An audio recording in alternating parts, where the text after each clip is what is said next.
Magandang umaga. Narito na nga ang pinakabagong balita sa ating lagay ng panahon ngayong araw ng Sabado, ikawalong araw sa buwan ng Agosto, taong 2026. Narito nga ang ating latest satellite image kung saan may minomonitor pa rin tayong bagyo sa hilagang bahagi ng ating bansa. Ito ay si Typhoon Dolphin at kaninang alas 3 ng madaling araw, ito ay huling namataan sa layong 810 kilometers northeast ng extreme northern Luzon. Nagtataglay ng lakas na hangin na 155 kilometers per hour at bugso na abot sa 190 kilometers per hour. Kumikilo sa direksyong southwest sa bilis na 15 kilometers per hour. Ito namang bagyong ito ay mababa yung tsansang pumasok na ating Philippine Area of Responsibility at magkaroon ng direktang epekto sa kahit na anong parte ng ating bansa. Gayunpaman ay nahatak nga nito yung southwest monsoon o habagat na nakakaapekto sa may Luzon at Visayas. At dahil nga nahatak nito yung habagat, nagkakaroon din tayo ng mga malalakas na mga pag-ulan lalo na sa western section ng Luzon at nagiging maulan nga yung malaking bahagi ng Luzon, Visayas, and some parts of Mindanao. Sa mga susunod na slide nga natin, ipapakita natin yung ating weather advisory kung saan nakakonsentrate yung mga malalakas na mga pag-ulan. Samantalang meron din tayong minomonitor na low pressure area sa labas ng ating Philippine Area of Responsibility. Itong low pressure area na ito ay may kataasan yung tsansa na maging isang ganap na bagyo in the next 24 hours. Ganun pa man ay mababa naman yung tsansang magkaroon ito ng direktang epekto sa ating bansa at mababa rin yung tsansang pumasok na ating Philippine Area of Responsibility. Gayun pa man, patuloy pa rin tayong mag-antabay sa mga ilalabas na update ng Pag-asa. Ito naman yung tinatawag nating heavy rainfall warning. So ito ay nilalabas na ating Regional Services Division kapag nakita nga sila ng mga heavy rainfall sa susunod na mga oras. So ito ay updated kanina alas 5 ng umaga kung saan orange warning na sa lugar ng Bataan at ilang bahagi ng Zambales. So ingat sa mga banta ng pagbaha or pagguho ng lupa, lalo na sa mga inuulan ng mga nakaraang araw pa. Samantalang yellow warning naman sa lugar nga ng Metro Manila, sa portions din ng Pampanga, Zambales, Bulacan, Batangas, Laguna, Rizal at Tarlac. So ito ay i-update mamayang alas 8 ng umaga. So in other words, every 3 hours ina-update ang heavy rainfall warning. So ito naman yung tinatawag nating weather advisory. Ito naman ay nilalabas ng mga forecasters sa Weather Division. Ang kaibahan nga niyan sa heavy rainfall warning ay ito ay good for 24 hours unlike sa rainfall warning na good for 3 hours. So ito ay may 3-day weather forecast. So inaasahan nga natin.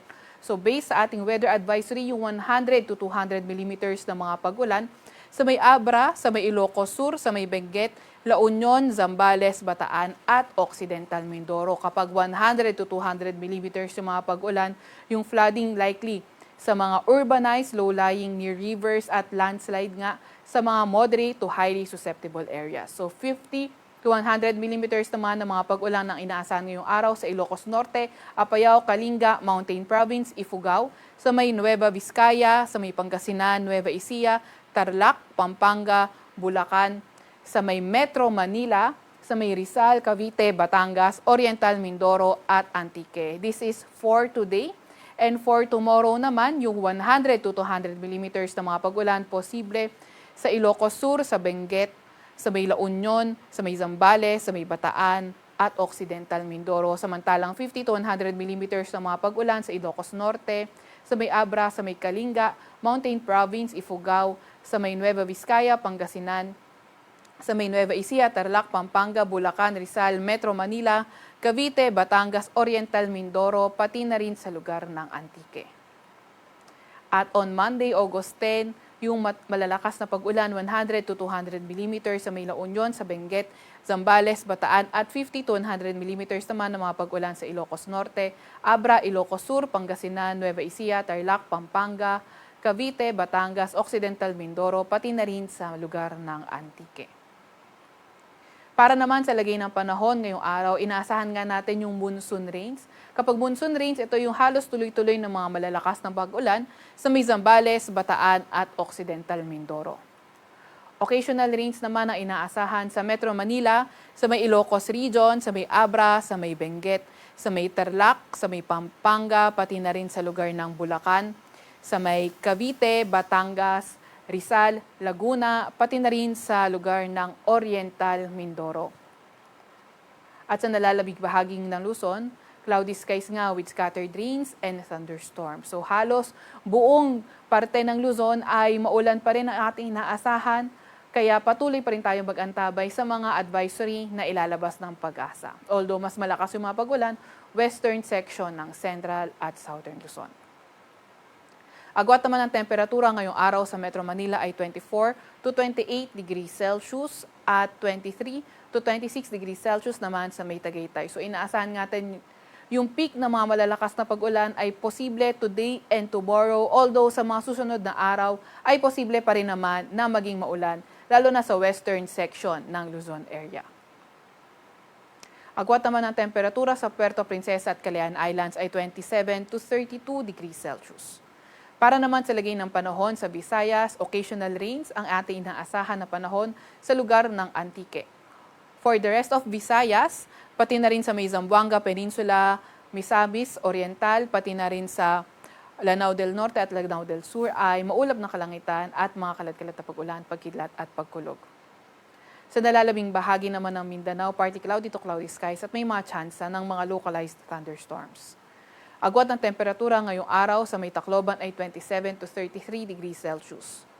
26 to 33 degrees Celsius naman sa may Zamboanga at Davao at 24 to 32 degrees Celsius sa may Cagayan de Oro. Meron pa rin tayong gale warning sa Batanes at Babuyan Islands kaya mapanganib pumalaot sa mga lugar na iyan sa banta ng maalon hanggang sa napakaalong karagatan. Sa Kalakang, Maynila, ang araw ay sisikat ng 5:41 ng umaga at lulubog ng 6:23 ng gabi. Huwag magpapahuli sa update ng Pag-asa. I-follow at i-like ang aming X at Facebook account, DOST-Pag-asa.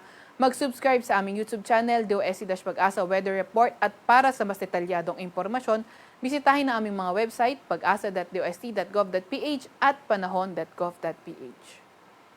At yan nga muna pinakahuli sa lagay ng ating panahon. Mula sa Weather Forecasting Center ng Pag-asa, Veronica Torres, nag-uulat.